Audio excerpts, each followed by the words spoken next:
How you like that? That's Beautiful. great. Okay, so what I'll do is I'll roll to the next slide and then let everybody see that, and then And then we the then parent we should take it down. And Chris, you're on. shared or And more Cara, than you stay muted until Chris introduces you. uh, You don't have to mute, just stay quiet, I mean. okay. Okay. All right, we got 51 people in the waiting room. All right, Robbie, you want to let them in? Here we go.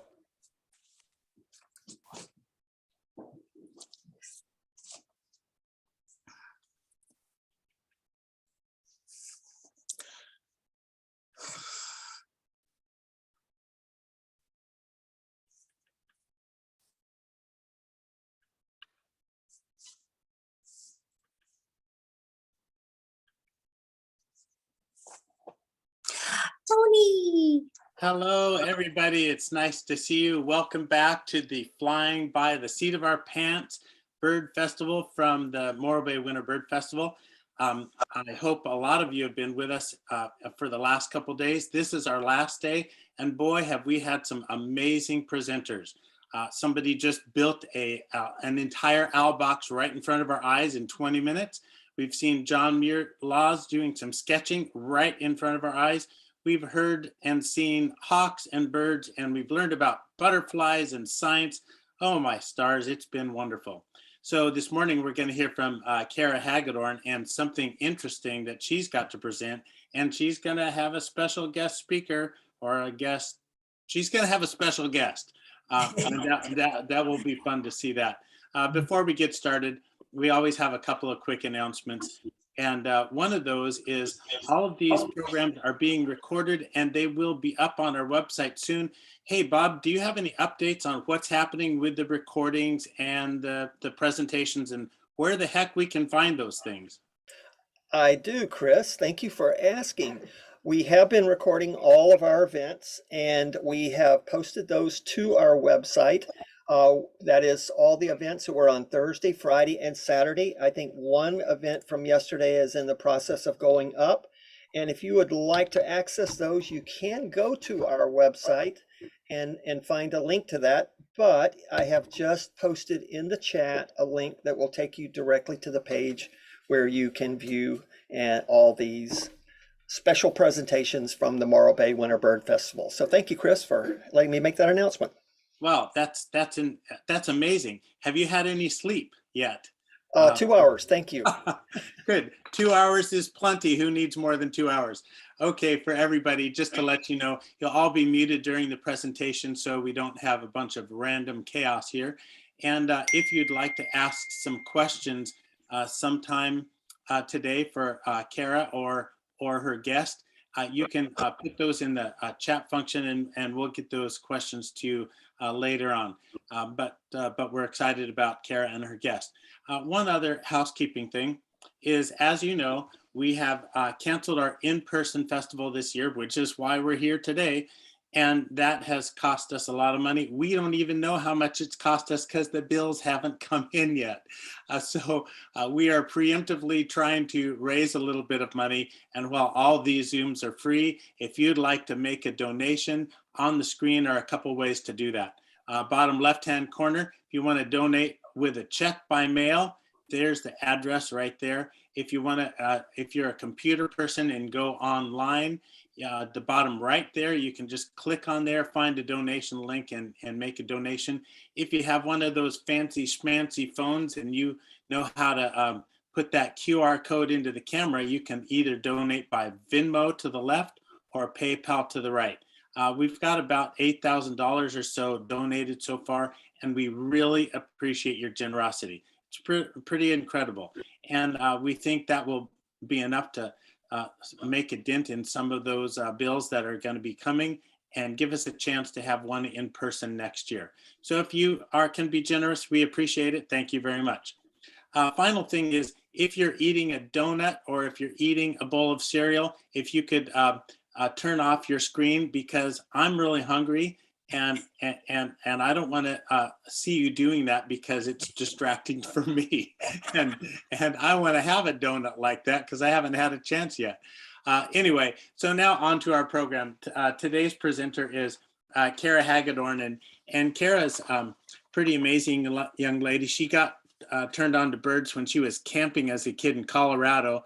And after she completed her degree in zoology, she worked as an environmental educator in the New York State Parks, volunteering at the Cornell Hawk Barn as a rehabilitator. And in 1997, she adopted a new friend. And that new friend was an unreleasable red-tailed hawk. And I think we might hear a little bit about that this morning. Together, they have presented hundreds of programs focusing on the beauty, behavior, and value of the raptor species. And she's created a docudrama comedy about the hawk who hatched chickens. Man, if we had a redo button, I'd redo that whole line, but we don't have one of those buttons. Anyway, Kara's going to tell you all about Sunshine's mothering miracle and other things like that. So, Kara, I'm going to get off this thing and give it to you. Take it from here. Okay, thank you, Chris. Hi, everybody. When I heard the Bird Festival was canceled, I was thinking Chris and all the organizers would be like, shoo, you know, they worked so hard to try to get it all COVID safe. And I thought they'd take a big break. But Chris put out an email that said, who wants to bring some joy and education into the world? And that's what we've been doing here through these Zoom programs. And I've learned a lot by just participating. And so it's really great to share my story today. And it's so great to see so many friends. There's some people on Zoom, like my boss of 12 years from New York State Parks is joining us, and Tony. And I've got friends from Ithaca who haven't seen Sunshine, you know, since we left when she was 5. So this is an amazing opportunity. I'm going to get her out in just a little bit, but before that, I want to give you an understanding of, really start at the beginning of why I have Sunshine. It all started with an observation and a question.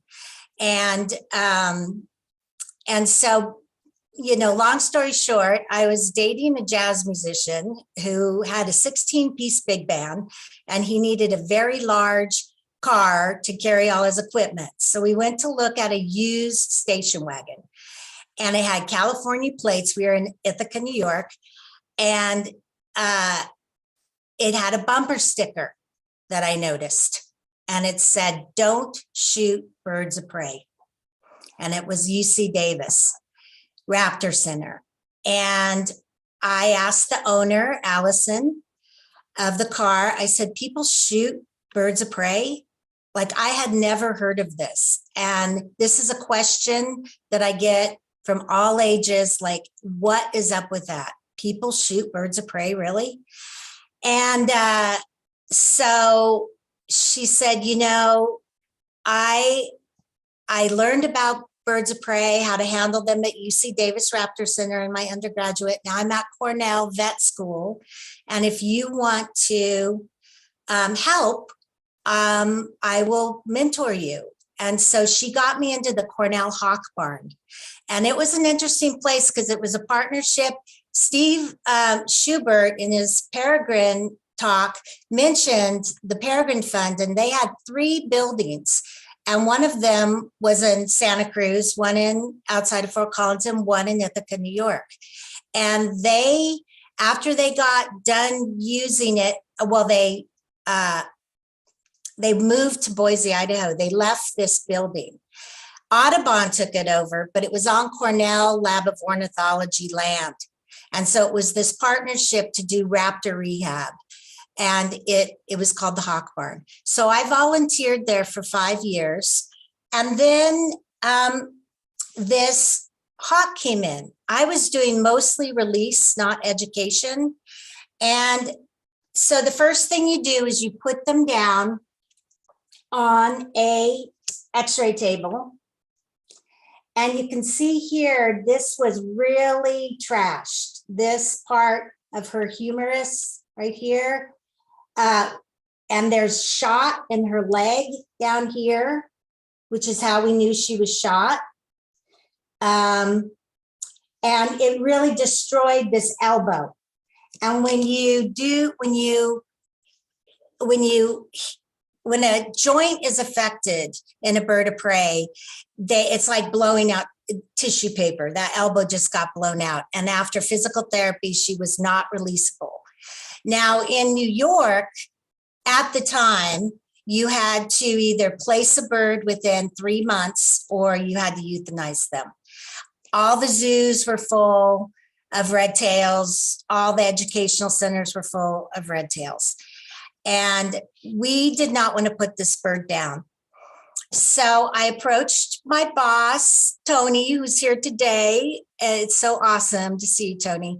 And said, hey, I worked for New York State Park as an environmental educator. I said, hey, will you help me get the permits, educational permits to adopt Sunshine?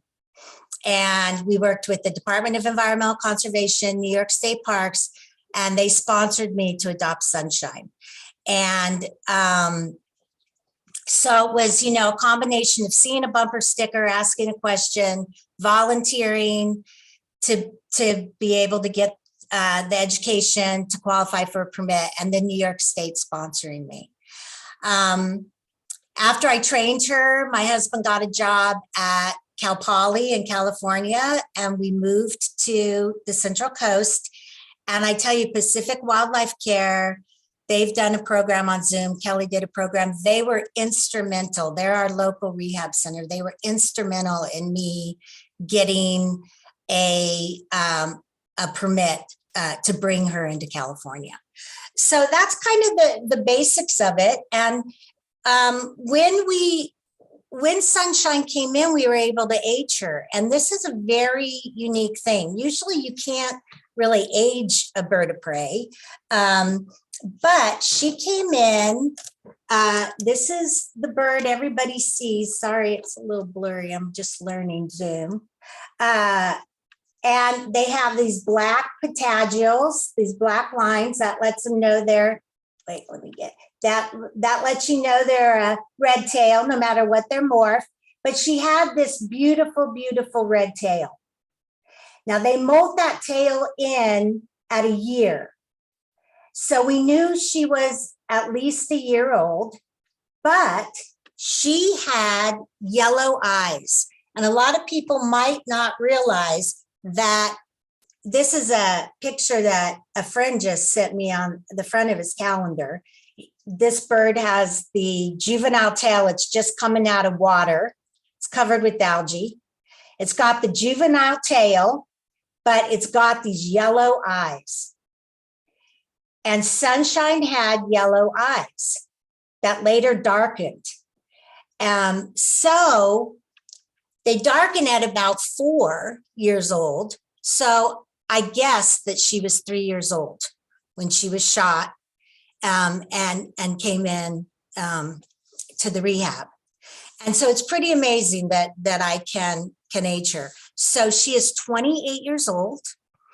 I'll just answer it right now. The number one question I get is, how long do they live? There was a male at the hawk barn that lived to be 30, and then he got cataracts and arthritis really bad. Online, I found one that's a male named Fred, who's 32. And Kelly mentioned in her program with Pacific Wildlife Care that she's heard they can live to be 35. So I'm just hoping for the best. I take it a day at a time with her, try to spend a lot of time with her, give her enrichment. And we'll just, see what happens there. But she is 28 years old, so she's had an amazing, amazing life. So I am going to get her out and talk a little bit about what we've been through in 25 years. And then I want to make sure that I leave time for questions. So let's see, she is in this carrier. We changed chairs, sorry about that. Okay. So this is called a giant hood. And falconers will often put a hood over their bird. They can perch them and even travel with them that way. But I use this giant hood. This is my carrying case for programs. This is how we traveled across the country. I got her out at truck stops. She's in photo albums all across the country from New York to California. Truckers were fascinated with her and her story because they see them. They're the most conspicuous bird of prey, highly adaptable to all different environments. And so, I get her out at truck stops and we do roving interpretation. And so it's just a way, again, to educate people. That's the reason I have her. That's why Fish and Wildlife let me have her. They just came and did an aviary inspection. It's highly regulated like falconry. And so I've been really, really blessed in this regard. So let's see how she's doing. Every day is different, as all, educators, falconers, raptor rehabbers know. All birds of prey have their own personality. What you doing, sunshine? What's going on? Do you see yourself in there? You might have to turn that off, but let's just see. Okay, let's step up. Step up here. Gotta wake up. Come on, step up. You ready? Step up. Step up. Oh, there we go. Oh, beautiful. Beautiful. So I'm going to put her down on this sawhorse. Do you not want to go down? So, and I have to move this behind me because she sees that as a safe place. You want to get down? Do you see yourself? I may have to. There we go. Thank you, honey. So this sawhorse is in her aviary, and it's a good place to start because if you have a bird of prey that can't fly, she can just hop around. She can get sores on her feet called bumblefoot, and like a bed sore, somebody that's in bed all the time. And so her aviary has all kinds of perches, and it puts different pressure on her feet. And so she, in the 25 years I've had her, has never had a foot problem, which is a huge maintenance problem with birds of prey. I also put sandpaper on her at the end of all of her perches. And then when she's done eating, she files her bill. And this way I don't have to cope her bill, trim it, catch her, trim it, which she just hates. I used to do that and it scares her to death. So she does it herself, and they will do that in the wild. You'll see them after they eat, do it on a branch, file their bill. They'll do it on a rock. And so these are some of the maintenance things. And, I'm not going to talk a lot about identification or biology or adaptations. Other people have done that in programs. I really want to focus on the fact that of what I've learned from her. This relationship of 25 years 25 years, because she's 28, has been an amazing experience. And so, when I got her, I had never, I'd done very little education. I'd never trained a redtail or trained any bird to my glove. And I have to tell you that it was very, very intimidating. This is, what I had looking at me every day. What do you think of that? And, it's kind of like what we're having to do with masks now, is that I'm looking for her mood by her mouth, by a smile, by an expression in her face. And of course, I'm getting this look of like she's going to tear my head off. Oh, good. She's so relaxed. Look at you. You gonna rouse? Not quite. Okay. So I had to get over this intimidating thing. And like we're doing with masks now, I had to learn to read her eyes. It's something that we're going through with COVID, is we miss so much by not having a mouth. So I had to learn to read her eyes and her mood because I didn't have the usual cues. And that's how we communicate with each other. It's almost become like a psychic thing for me now because after all these years. Okay, so that is a great body language telling me she's totally relaxed. I had no idea if she could see herself on my television and if it would freak her out, or this big gigantic eagle here on the back, this wood carving.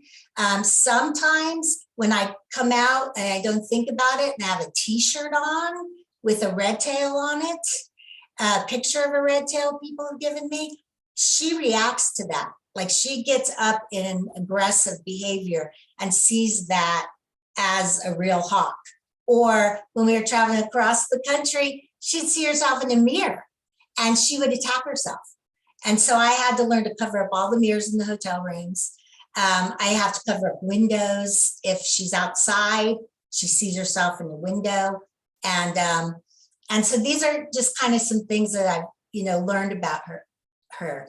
So when I got her, she was, of course, a wild bird, and I kept her as wild as possible. I do not rarely bring her inside, only if it gets below 30 or like even less, 20 degrees, because she has arthritis. This is where she was shot.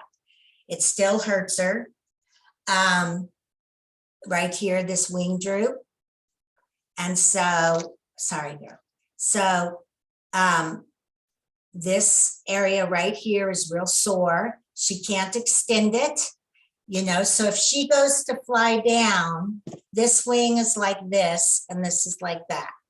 And she goes down like that. And we tried to stretch that out and get some flexibility, but that elbow's just blown out. So she does have arthritis and that. So I give her a little bird ibuprofen in her food every day in the winter. And so it definitely helps her. So like this morning, for example, when I went out to her aviary, she has a big, beautiful aviary. She's got windows that look out. She can see 1/4 mile down an agricultural field on telephone poles. She's got basically views in all directions. It's covered with mosquito netting for West Niles, which killed a lot of birds in the Buffalo zoo. So I sometimes will, if it comes into the county, I do vaccinate her for that. But she was upset, like she was, what's the word, like agitated. And it's because there's this juvenile that's been hanging out on this telephone pole. And she sees that as her territory, basically. And overlooking a field that she sees as her territory. And so it's like, it was kind of like having well, actually, she wasn't threatened by it because she wasn't doing a territorial call.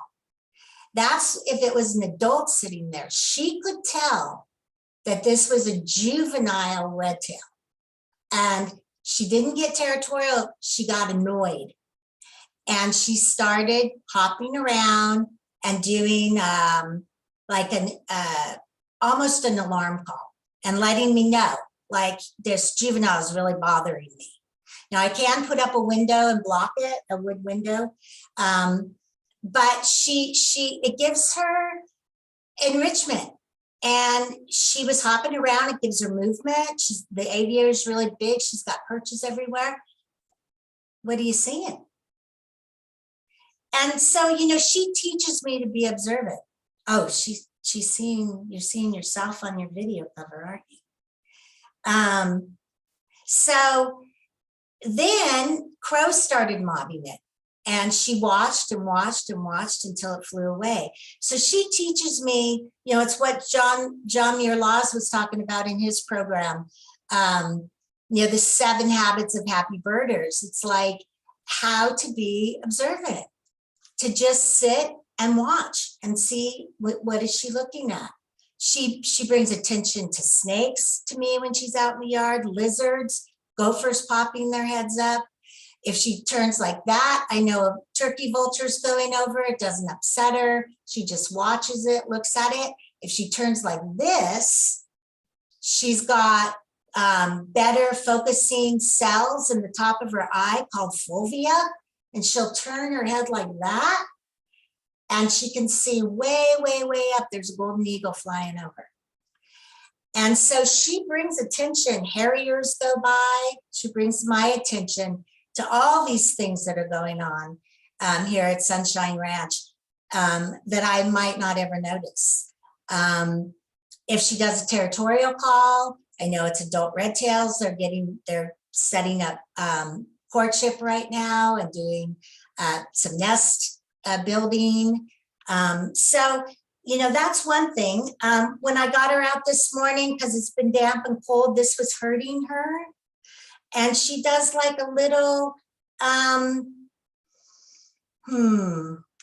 it's like a little, like she's scared. It's just this little chirping. And she's letting me know, like, slow down. I was putting her jesses on. These are traditional jess. She's like, slow down. Take it easy.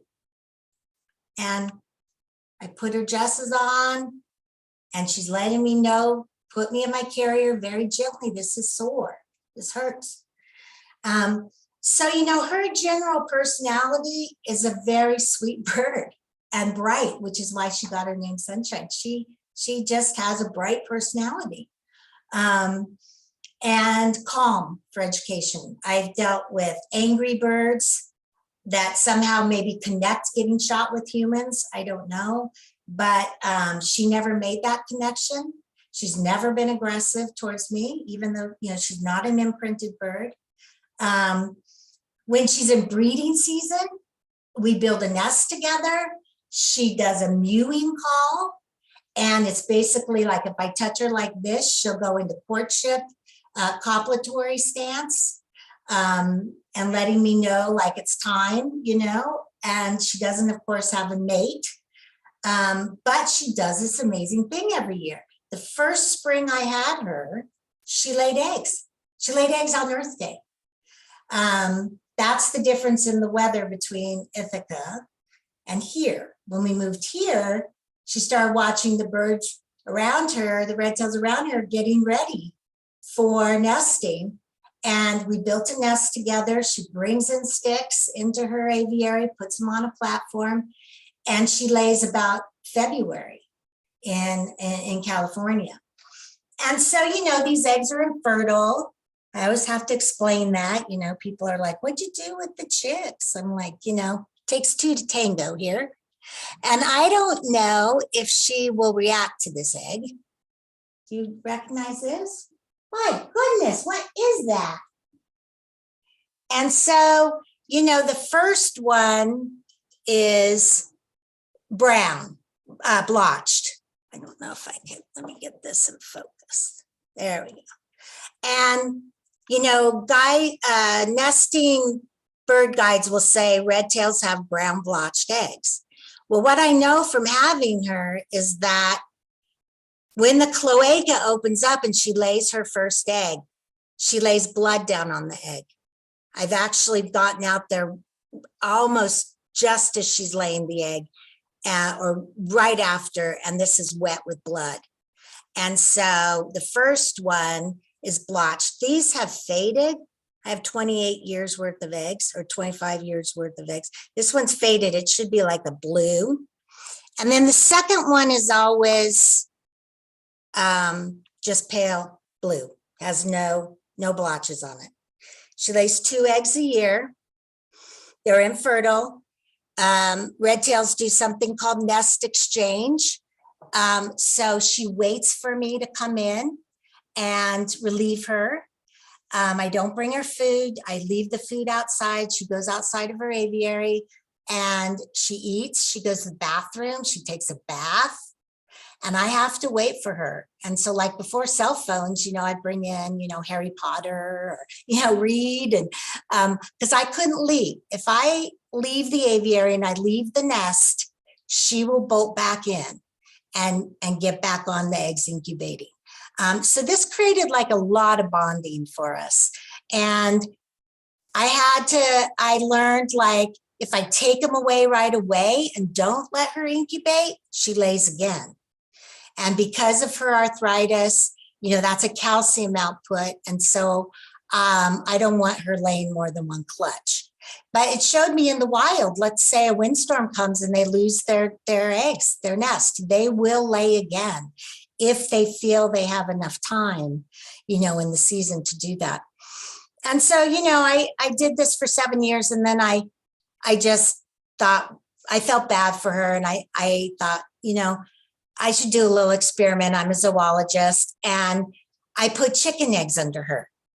And so this is, what I show kids when I do programs. You wouldn't think that these two, would get along, because hawks eat chickens. They're actually called chicken hawks. And they'll eat young chickens. If you have free ranging chickens, you might get a redtail hanging out. But I won't give you the punchline, but I made a movie about it. And Tony is actually showing it on public TV in Ithaca, if you live in Ithaca, Channel 13. And he's got a schedule on Facebook, and I have a schedule if you want to know about that. 9 p.m. tonight, actually, for all my Ithaca friends.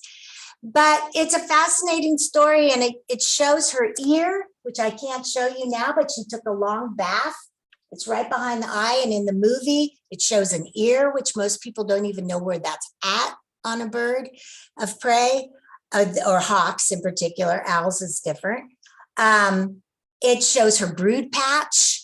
So you can get this video on it's only available on my website, hawkmother.com. And then I was approached by a publisher to turn it into a book. And this is an award-winning book. The reviews are excellent from Kirkus. It says 5 to 9-year-olds, but it's won a bunch of awards.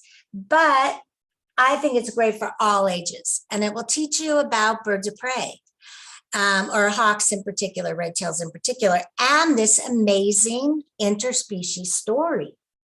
I don't know. It's just, it's a great book. And my publisher, if you go to weboflifebooks.com, she's got a full lesson plan. If you have kids or grandkids or a teacher, she put on full lesson plans to go with the book, where kids can fill out a crossword puzzle and identify parts of a bird. So it's just super fun. It's available from Google or my website. So that experience of laying eggs, hey, what are you doing? You want to look at the camera? That experience really bonded us. And before that, I had to do training. And so I got her to come up onto the glove. And it's different than falconry. Chris trains his birds. Chris Cameron, who did a program on falconry, he trains his bird a little differently. I used what's called operant conditioning, and I would present food. And it's like, 30 below in Ithaca, and out in her aviary. This when she was young, she could handle cold like that. And I have food here on my glove. I get frozen rats and quail and Dale chicks, unthaw them out the night before, put them in hot water the morning of, warm them up for her, rehydrate them because they get their water from their food. And I would present it. And I would ask her to come up onto the glove. You want to come up? Step up, Sunshine. Are you out of practice because of COVID? Step up. Come on. Do I need to help you? Here, step up. There you go. And then what happened is she got this used to be in a perch. And that was a huge part of the training. And I did that for 7 months before she let me touch her. Falconers just their birds down and they start working with them right away. I wanted this to be a different kind of relationship. And so every time I would go to touch her, she would move away. And I allowed her to do that. And then a dog trainer said, hey, take a feather that she's used to. And I had a feather here, but she let me start doing this, right? And she got used to my hand movement because she was so afraid of my hands. She was afraid I was going to grab him. And so she got used to this motion of something she was comfortable with. And the reason I had to be able to touch her is because I need to check her weight. You know, some rehabbers and falconers, they get their bird to step up onto a scale because weighing them is really, really important. But she never liked that. To this day, it's really hard for me to get her on a scale. And so what I do is I had to be able to touch her to go up under here and feel the keel like a chicken has. I can feel how fat she is. And she is an excellent weight right now. But if that keel was really sharp, I would know that she's losing weight. I would deworm her you know, look at it as something that I need to deal with. So feeling her weight is very important. So at 7 months, she finally let me touch her. And then we were ready to do programs. I also have to, you want to step back on there? You got to come over here. Huh? Sorry. Let's get you back in the camera. There. And this, there, show them your beautiful tail. So you can see that wing droop. And, you know, in some birds, that's a management problem. They step on it. And those birds, you know, are usually euthanized. Oh, really? Show them the whole deal. Wow. So that means she's a little nervous. Okay. You got to see her cloaca there. And so checking out her mutes, they're called, making sure there's not blood in them. That would be a problem, making sure they're healthy. And then pellets. Do you want to turn back around? I don't want you to fly or jump. Oh yes, I will stop right after this for questions. So, you know, a lot of people know that they cast pellets, they're called, or castings. And like, so, you know, you learn a lot. Like I found this in my barn the other day. This is a huge pellet, great horned owl. Okay. Brown eating my gophers. Yay. Okay. Also have a barn owl in there, much smaller. Okay. Now we've got also eating my gophers and mice. Yay. All right. So those are, you know, natural pellets with bones in them because it's an owl. Okay. So she casts something like this. It's white because I feed her white rats. This one had a little gray in it. And I want to make sure that that's a clean pellet. I want to make sure she's casting a pellet every single day for her health. Break it open, make sure there's no blood in it, you know, or anything weird. So those are like the maintenance things about having a red-tailed hawk and just our relationship. And when we're doing nesting, she does territorial screams. She preens constantly. She loses every feather on her body every year, all kinds of feathers. That teaches me a lot about her health also, and not in focus. So, yeah, so I'm going to open it up to questions because I could go on a 25-year relationship. I could go on and on. But yeah, let's see what any questions you guys have. Okay, I'll be looking in the chat to see if you've got questions. So right now, if you would like to have a question, if you have a question for Kara, just write it in the comment box right here. And I have a question, being a hawk guy. I would like to know what your bird is weighing right now. Yeah, so she weighs about 1,700 grams and or 3 pounds. I always kind of guess. I weigh her once a year. Allison, who I met, yeah, because I do it by feel, Chris. She just does not like to get on a scale. So Allison, who I mentioned, who had the car with the bumper sticker, "Don't shoot birds of prey," she became a longtime friend and mentor, and she is Sunshine's vet. And she comes every year with her son, August, to the bird festival. And of course, they didn't come this year, but she gives Sunshine an annual physical. And that's when we weigh her, or if I have to take her to a vet. But otherwise, I weigh her by feeling her keel. I can tell if she's dropping in weight immediately. I love chatting with Allison. She's a riot, that one. She is. Okay, so Megan wants to know, let's see, Megan wants to know, why does Sunshine lose all her feathers each year? That seems crazy. Yeah. Okay, so all birds molt. And so I would love to I should Google how many feathers Sunshine has, thousands of feathers. And she drops every single one. Now, turkey, for example, a wild turkey, they lose all their feathers at once. It's called a catastrophic molt. They lose all their flight feathers at once. And that's because they're eating acorns off the ground. And they just kind of lay low until those new feathers molt in, which can take a couple of weeks. They come out in a sheath. Sunshine still has a feather in a sheath that usually Allison and I, this time of year, if she still has feathers in the sheath, we would pick that off. But because of her injury, sometimes she has a hard time, but it's in blood, it's growing out, it's a live thing. And then that's why they're preening all the time. She plucks that keratin off of that feather and that feather opens up. Now with a redtail, with a hawk, she's got to be flying all the time. She can't lose her ability to fly.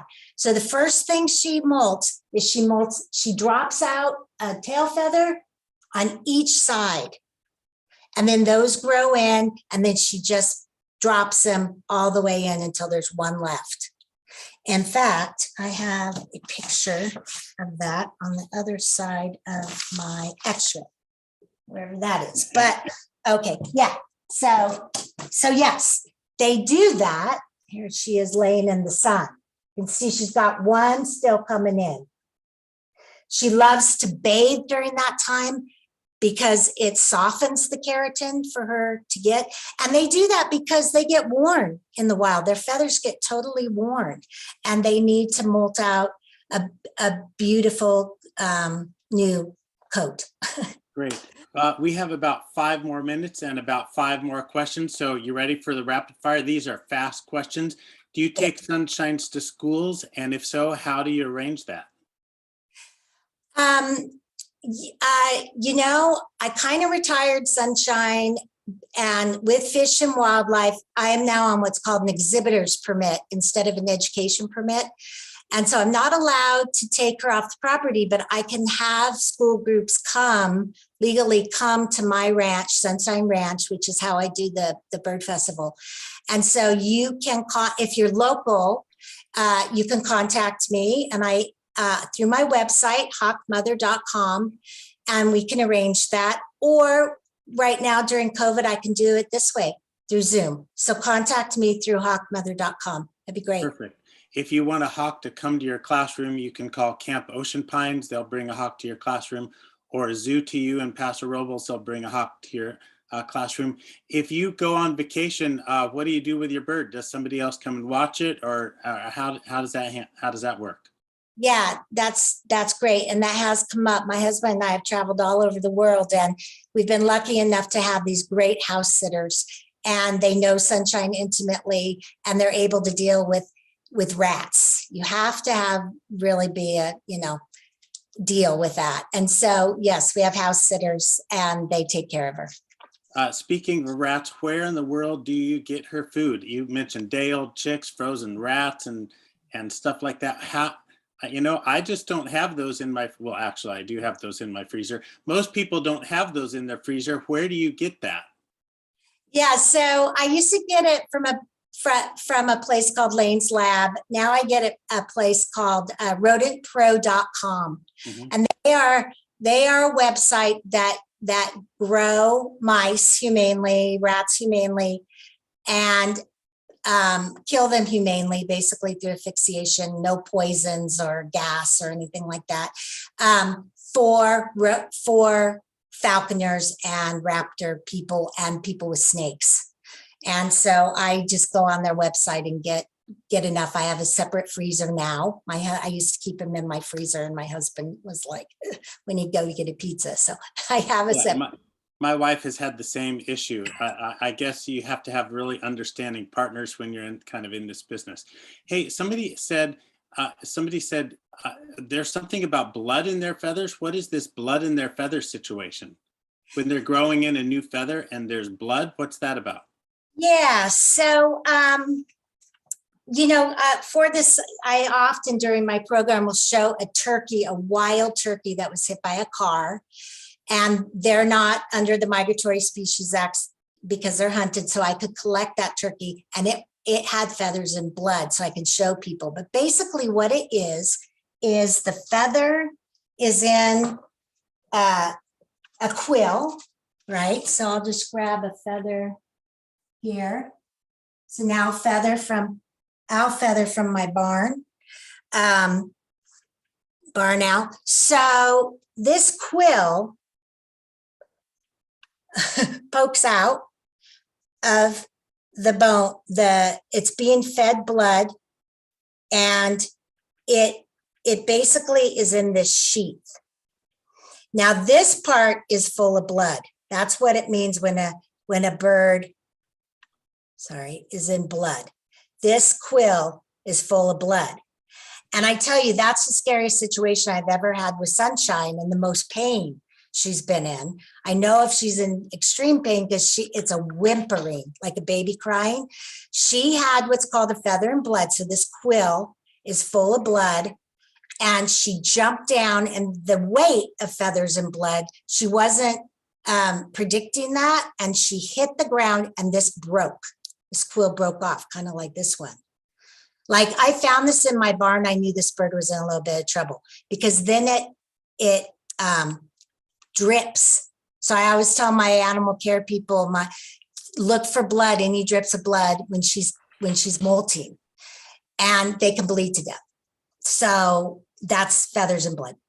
Thank you very much. Google can answer a lot of those questions that we don't have time for, because we have to run. We got another presenter coming up in about 10 minutes, so we gotta get out of here. So just a quick reminder: the next one up is Jessica Griffiths on birding by ear. Then we have Steve Schubert on condors. Don Mirlaz is going to do a doubleheader on sketching, and then we have some tracking today by Heather Hayes. That'll be really cool. I'm looking forward to that one. And we're going to end out the day with Claudia on shorebirds. So there's a whole bunch of stuff going on. Donate if you can. Here's how this works. If you're new here, we are going to close this room down because we've got to ditch everybody and restart. So if you want to come back in about 10 minutes. But lastly, I just want to say, Kara, thank you so much for bringing your pal here and sharing Sunshine story with us. Look forward to seeing you guys in person next year. Thanks a lot, everybody. We'll see you in about 10 minutes, top of the hour. Okay, Jessica and Birding by Ear in 10 minutes. Bye-bye.